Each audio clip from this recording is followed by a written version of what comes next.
కార్పొరేటర్లు కానీ పెద్దలు గౌరవనీయులు మన వర్కింగ్ ప్రెసిడెంట్ కేటీఆర్ అన్న గారు, అదే పెద్దలు గౌరవనీయులు మన సీనన్న శ్రీనివాస్ యాదవ్ గారు, పెద్దలు గౌరవనీయులు మా అక్క సబిత్ అక్క, మా అక్క వాణి అక్క, మా శ్రావణ్ అన్న, మా సుధీర్ అన్న, మా గోపాల్ అన్న, మా సలీం బాయ్, మా కృష్ణ అన్న, మా అల్లుడు మహేష్ బాబు, రాజశేఖర్ రెడ్డి, అదే మిగతా మా ఎమ్మెల్యేలు, మా శ్రావణ్, మా కాలేరు వెంకటేష్ అన్న, మిగతా వేదిక మీద ఉన్న మా మిస్ అయిన ఎంపీ గారు మా లక్ష్మారెడ్డి గారు, మిగతా పెద్దలు అందరూ కూడా, మా స్టేజ్ మీద ఉన్న అందరు కూడా, నరసింహన్న, మన సీను, నాగేష్ అన్న, మిగతా మా సోదరులు కార్పొరేటర్లు, స్థానిక నాయకులు, పత్రికా మిత్రులు, జర నాకు కన్ఫ్యూజ్ అవుతున్నా, గడబడి అవుతున్నా, అందుకే జర ఏమనుకోదు. అందరికి కూడా పేరు పేరున నా నమస్కారం. అచ్చా, మా ప్రెసిడెంట్ గారు తప్పైపోయింది, ఏమనుకోకు, క్షమించాలి. చిన్న వయసులో కూడా పెద్ద పదవులు ఉన్నాం. ప్రెసిడెంట్ మా శంకురం రాజు గారు, అందరికి కూడా నమస్కారం. మనకిప్పుడు ప్రిస్టేజ్. మీకు ఒక ఎగ్జాంపుల్ చెప్తా. నేను మొన్న జపాన్ పోయినా, దీని మీదనే ఎగ్జాంపుల్ చెప్తా. జపాన్ పోతే నేను 1945లా అక్కడ ఒసాకా మీద బాంబేసాను అన్న, ఇది వినాలన్న, ఇంపార్టెంట్.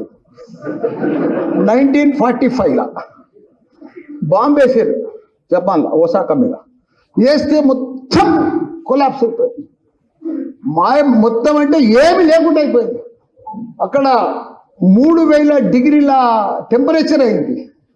ఆ మంటకు ఏగలేక సముద్రంలో ఊలిపోయి పడిపోయి ఉప్పు నీళ్ళతోటి బాధలైపోయి మనుషులు రోగాలతోటి రకరకాల రోగాలు వచ్చినాయి. ఆ బాంబు వేసినాక వాళ్ళందరూ కూడా జపానీస్ మొత్తం ఖతమైపోయిందని చెప్పేసి, ఆ ఒసాకా నగరం, ఆ సిటీ అంతా కూడా, హిరోషిమా నగరం ఖతమైపోయే టైంలో, ఖతమైపోయినాక మటాష్ అయిపోయినాక మళ్ళా వాళ్ళు ఒక్కొక్కరు తయారైండ్రు.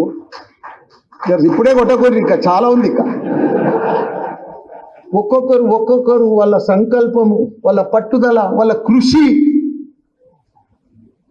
ఎట్లా తీసుకొచ్చారంటే 1964లా ప్రపంచంలోనే ఫస్ట్ టైం బుల్లెట్ ట్రైన్ తీసుకొచ్చారు. ప్రపంచంలోనే బాంబు బట్టి మొత్తం అటాచ్ అయిపోయింది 45లా. 64లా ప్రపంచంలోనే బుల్లెట్ ట్రైన్ తెచ్చుకున్నారు. ఇప్పుడు స్పీడ్ ట్రైన్లు ఉన్నాయి కానీ బుల్లెట్ ట్రైన్ ఆడే ఉంది ఇప్పటికి. అప్పటిసే నడుస్తుంది. మొన్న లెక్కితే గంటకు 300 కిలోమీటర్లు పోతుంది. అంటే అసలు నగరాన్ని మొత్తం అటాచ్ అయిపోయినాక అక్కడ ప్రజలు వాళ్ళ సంకల్పము పట్టుదలతోటి తీసుకొచ్చి రైతు అలా ప్రపంచంలోనే నంబర్ 1. టోక్యో, ఇసాకా, ఇవన్నీ కూడా జపాన్ టెక్నాలజీలో వాళ్ళంతా నంబర్ 1. అంటే ఎందుకు వచ్చింది? వాళ్ళ పట్టుదల, వాళ్ళ సంకల్పం, వాళ్ళ కృషి, వాళ్ళ పనితనం. ఇప్పుడు మనం కూడా ఏం చేయాలి? అందరం జిహెచ్ఎంసీలో మనం మీద కూడా బాంబు పడ్డట్టు కాంగ్రెస్ వచ్చింది ఇప్పుడు ఈసారి. మరి కాంగ్రెస్ను మటా చేయాలంటే ఇంకా మీ అదృష్టం ఏంటంటే మటాష్ వాళ్ళంతా వాళ్ళే మటాష్ అవుతున్నారు వాళ్ళు, కాంగ్రెస్ వాళ్ళు. మీకు కూడా పని కూడా కల్పిస్తలేరు వాళ్ళు. మనం గమ్మున వస్తుంటే కూడా మటాష్ అయిపోతున్నారు. కానీ ఇంకా మీరు కొద్దిగా జోరు చేయాలి, ఇంకా పికప్ కావాలి. అవకాశాలన్నీ మీకే ఉన్నాయి. రేపు కాబోయే ఎమ్మెల్యేలంతా మీరే, కాబోయే లీడర్లంతా మీరే, కాబోయే పొజిషన్ అంతా మీరే. కాబట్టి మీరు ప్రతి ఒక్కరు కూడా ఒక సైనికుల లెక్క, జపాన్ సైనికుల లెక్క, ఒక సోల్జర్ లెక్క, ఒక ప్రజల లెక్క చేస్తే ప్రపంచమంతా ఈ మీటింగ్ చూస్తుంది. 27 తారీఖు మీటింగ్ ప్రపంచమంతా ఎదురు చూస్తుంది. వరంగల్ మీటింగ్ మీకు తెలుస్తలేదు. మీరు ఇప్పుడు సీనానే చెప్తుంటే మీరు మజాక్ అనుకుంటున్నారు. నేను చెప్తున్నా, జిహెచ్ఎంసీలు ఎప్పుడైనా మజాకే తీసుకుంటారు. మీరు సీరియస్గా తీసుకోవాలి. మీరు సంకల్పం పెట్టుకోవాలి. ఖచ్చితంగా పట్టుదలతో తీసుకురావాలి.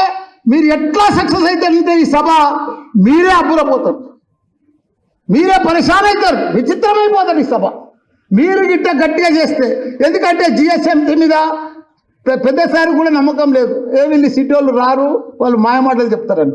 అది మాయ మచ్చ. మీకు ఆ మచ్చ పోవాలంటే మీరు ప్రతి ఒక్కరు పనిచేయవలసిన అవసరం ఇప్పుడు వచ్చింది. మీకు గొప్ప అవకాశం. గవర్నమెంటే మెటీరియల్ ఇస్తుంది, మన కేటీఆర్ గారే మెటీరియల్ ఇస్తున్నారు, అన్ని సదుపాయాలు కల్పిస్తున్నారు. మీరు జనాన్ని జనాలు కూడా నేను 2 దినాల మేడ్చల్లో తిరుగుతున్నా, వద్దంటే వస్తున్నారు, పిలువకుందికే వస్తున్నారు. మీరు కూడా మీ డివిజన్లా మీ వార్డులా ఖచ్చితంగా ఇంటింటికి బొట్టు పెట్టి పిలిస్తే బ్రహ్మాండంగా ఎక్కుతారు, బ్రహ్మాండంగా సక్సెస్ అవుతుంది. మనం జిహెచ్ఎంసీకి వెళ్ళక అనుకున్న దానికంటే కూడా ఎక్కువ తీసుకుపోవాలి. మీరందరూ కూడా నేను చెప్తున్న ప్రతి ఒక్కరు కూడా లీడర్ అవ్వాలనుకుంటే మీరు ఆల్రెడీ లీడర్లు 2 సార్లు గెలిచిన వాళ్ళు ఉన్నారు, 3 సార్లు గెలిచిన వాళ్ళు ఉన్నారు. మీరు ప్రజలకు పోయి పర్ఫెక్ట్గా అన్ని బస్సులు ఎక్కించి వాళ్ళకి మంచిగా మనకు వాళ్ళు సపోర్ట్ చేస్తారు, మనం కొద్దిగా సపోర్ట్ చేస్తే పర్ఫెక్ట్గా వాళ్ళు వచ్చేటోళ్ళందరూ కూడా మంచిగా హ్యాపీగా ఉంటారు, సుఖంగా ఉంటారు. మీరందరూ కూడా బ్రహ్మాండంగా విజయం చేయాలని కోరుకుంటున్నా. జై తెలంగాణ, జై కేసీఆర్.